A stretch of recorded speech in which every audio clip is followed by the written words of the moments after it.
તમને એમ છે કે તમને કોઈ કહેવા વાળું જ નથી. આ ગુજરાતની જનતાએ તમને શાસન ઉપર બેહાડ્યા છે, તમને સત્તા આપી છે, તમે ટ્રસ્ટી છો, માલિક નથી, તમે કોઈ પેઢી નથી. તમે દર વખતે એવું કહો મુખ્યમંત્રી સાહેબ આવે 2000 કરોડની ભેટ આપી. શેની ભાઈ ભેટ?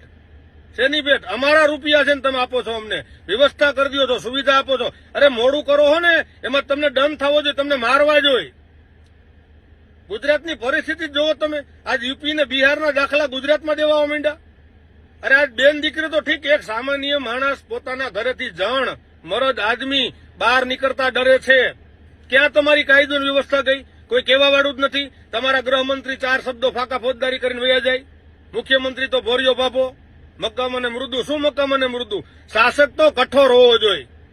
એક આદેશ છૂટે ને આ બધું રાબેતા મુજબ થવા માંડવું જોઈએ. અને તમને કોઈ કહેવા વાળો નથી. આ વખતે ગુજરાતની જનતા, ગુજરાતના ખેડૂતોને નિરાશ કરવામાં આવ્યા તો યાદ રાખજો, આવનારા દિવસોમાં તમને ઘર ભેગીના કરી દેવાનું થાય. બરોબર? આ હું તમને જાહેરમાં કહું છું, ગુજરાતની જનતા વતી કહું છું. ગુજરાતની જનતાને પણ મારી વિનંતી છે કે આ વિડીયોને તમે ફૂલ શેર કરો, બધે શેર કરો, સોશિયલ મીડિયામાં શેર કરો અને આ લોકો સુધી આપણો અવાજ પહોંચાડી દો.